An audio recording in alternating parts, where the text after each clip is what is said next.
Shalom umat Allah yang diberkati Tuhan.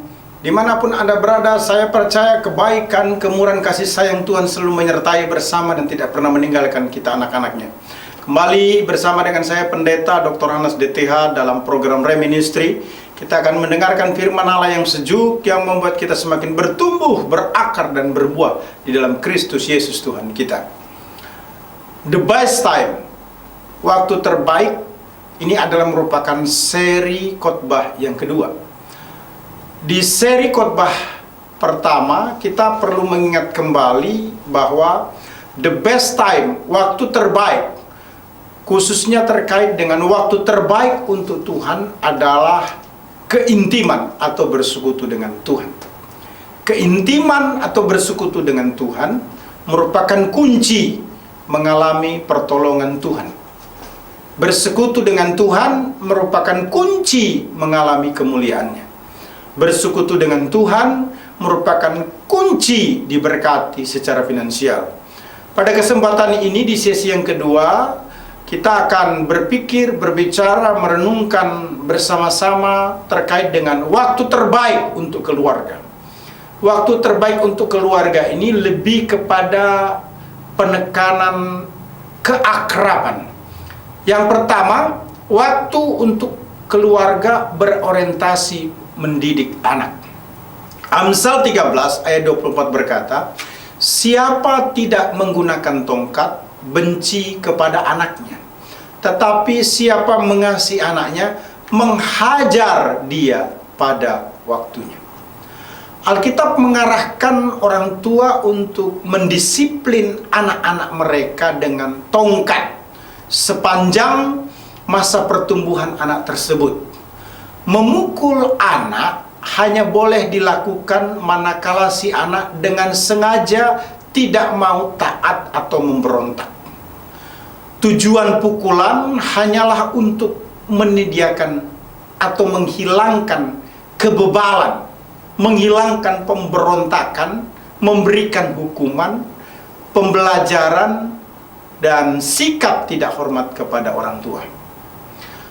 Sesuai dengan pernyataan Amsal 22 ayat 15 memberikan penguatan kepada kita, kebodohan melekat pada hati orang muda, tetapi tongkat didikan akan mengusir itu daripadanya. Disiplin tentu dilakukan dengan kasih, bukan untuk membinasakan atau membunuh. Disiplin orang tua yang memadai dilaksanakan dengan bijaksana dan diberitahu apa yang menjadi kesalahannya, kemudian diingatkan akibat buruknya, kerugian bagi anak tersebut, bagi keluarga maupun orang lain, serta disadarkan untuk berjanji agar tidak melakukannya lagi. Nah, disiplin ini diperlukan agar anak-anak tidak membentuk sikap yang nantinya akan membawa kehancuran, sebagaimana dinyatakan di dalam Amsal 19 ayat 18, "Hajarlah anakmu selama ada harapan, tetapi jangan engkau menginginkan kematiannya." Umat Allah yang diberkati Tuhan, mendidik anak sangatlah baik bila masih ada waktu atau kesempatan. Karena dengan mendidik tersebut ada harapan bagi keluarga untuk suatu perubahan yang lebih baik atau positif. Lebih baik anak-anak mendapatkan nasihat dari keluarga yang tentu tujuannya mendidik, dan jangan diizinkan ada didikan yang salah dari orang lain atau perempuan sundal yang bisa menghancurkan. Sebagaimana dijelaskan dalam Amsal 22 ayat 16. "Mulut perempuan jalang adalah lubang yang dalam. Orang yang dimurkai Tuhan akan terperosok ke dalamnya." Mendidik harus disertai disiplin agar anak-anak takut akan Tuhan, hidup saleh sehingga keluarga menjadi bahagia dan sejahtera dalam rumah tangga, sebagaimana juga dijelaskan di dalam Amsal 29 ayat 17. "Didiklah anakmu, maka ia akan memberikan ketenteraman kepadamu dan mendatangkan sukacita kepadamu." Mendidik atau mendisiplin harus senantiasa dilaksanakan karena kasih sebagaimana yang dilakukan oleh Bapa Surgawi. Ibrani 12 ayat 6 berkata, karena Tuhan menghajar orang yang dikasihinya dan ia menyesah orang yang diakuinya sebagai anak. Ayat yang ketujuh, jika kamu harus menanggung ganjaran, Allah memperlakukan kamu sebagai anak. Di manakah terdapat anak yang tidak dihajar oleh ayahnya? Selanjutnya, Wahyu 3 ayat 19 berkata, merupakan teks yang paralel, barang siapa kukasihi, ia kutegur dan kuhajar, sebab itu relakanlah hatimu dan bertobatlah. Umat Allah yang diberkati Tuhan, Allah menghajar, Allah menegur orang yang dikasihi. Jadi mendidik anggota keluarga itu harus didasarkan pada prinsip kasih, seperti kasih Allah mendidik umatnya. Demikian orang tua mendidik anak-anaknya. Didikan orang tua terhadap anggota keluarga itu merupakan bukti kepedulian sebagai orang tua yang bertanggung jawab terhadap anak-anaknya. Jadi orang tua tidak membiarkan anak itu ada dalam kebodohan, ada dalam kebebalan, ada dalam kesalahan atau kekeliruan. Orang tua yang tidak mau menghajar anaknya itu berarti memanjakan anak. Ini akan berdampak buruk untuk anak itu. Kita harus mendidik anak-anak atau anggota keluarga, tetapi tidak boleh dilakukan dengan pemukulan yang brutal, hajaran fisik. Betul, bukan satu-satunya cara untuk mendidik. Jika dimungkinkan untuk menghindari hajaran fisik, maka itu merupakan alternatif yang sangat baik. Umat Allah yang diberkati Tuhan, mengajarkan kebenaran untuk takut akan Allah itu merupakan hal yang paling utama untuk mendidik anak-anak. Demi mendidik anak-anak dalam hal kebaikan, penting untuk mengoreksi apa yang salah, memberikan teguran dengan hikmat. Tongkat kita gunakan sebagai orang tua untuk mendidik anak dirancang untuk kebaikan, bukan merusak keutuhan keluarga. Sangatlah baik bila sejak dini kita menahan anak-anak dari kejahatan sebelum kebiasaan buruk mereka mulai bahkan menguat di dalam diri mereka. Jangan biarkan ada peluang atau kemungkinan hal yang buruk membentuk karakter anak itu. Itu sebabnya orang tua berperan untuk mendidik anak. Keluarga wajib mendidik anak-anak dengan disiplin yang ketat, dengan segala cara yang pantas atau yang patut. Cara keras bisa digunakan bila cara lembut tidak berhasil. Prinsipnya, orang tua tidak boleh menelantarkan anak-anak ke dalam tangan musuh yang paling jahat atau ke dalam penyakit yang paling berbahaya. Orang tua harus melindungi anak-anak dari segala hal yang buruk untuk kebahagiaan anggota keluarganya. Setiap orang tua itu wajib memberikan waktunya untuk mendidik orang muda atau anggota keluarganya. Mendidik anggota keluarga sangatlah baik karena akan hidup sesuai kehendak Allah. Alkitab berkata tidak menyimpang dari jalan Tuhan. Amsal 22 ayat yang ke-6 memberikan penguatan. Didiklah orang muda menurut jalan yang patut baginya, maka pada masa tuanya pun ia tidak akan menyimpang dari jalan itu. Umat Allah yang diberkati Tuhan Yesus Kristus, menarik sekali waktu terbaik untuk keluarga. Pertama, waktu untuk keluarga berorientasi mendidik anak. Yang kedua, waktu untuk keluarga berorientasi beribadah atau melayani Allah. Kisah Rasul 21 ayat 5 berkata, tetapi setelah lewat waktunya, kami berangkat meneruskan perjalanan kami.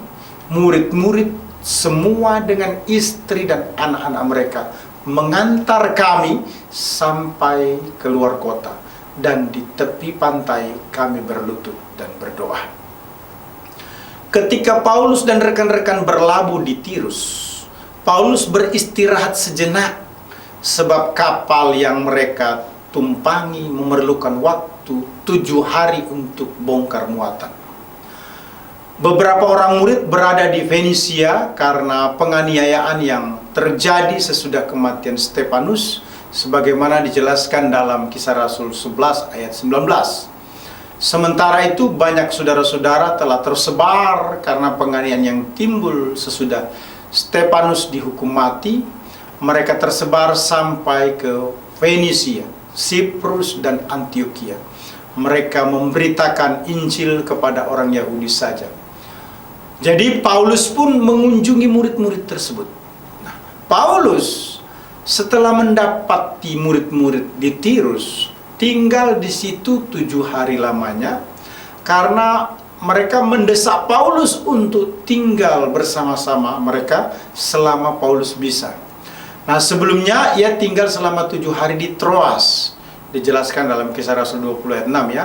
Dan di sini Paulus tinggal berhari-hari di Tirus untuk bisa menghabiskan 1 hari bersama-sama dengan mereka, dan dengan demikian mendapat kesempatan untuk memberitakan Injil di depan mereka semua. Nah, suatu keadaan yang baik karena Paulus memberikan contoh berbuat baik, yakni menggunakan setiap waktu yang ada untuk menginjil di mana saja.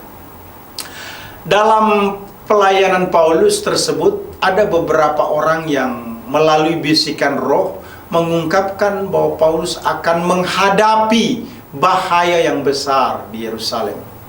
Karena itu murid-murid berusaha mencegah kepergian Paulus ke Yerusalem. Nah, sekalipun demikian Bapak Ibu, Paulus tetap bersikeras untuk berangkat.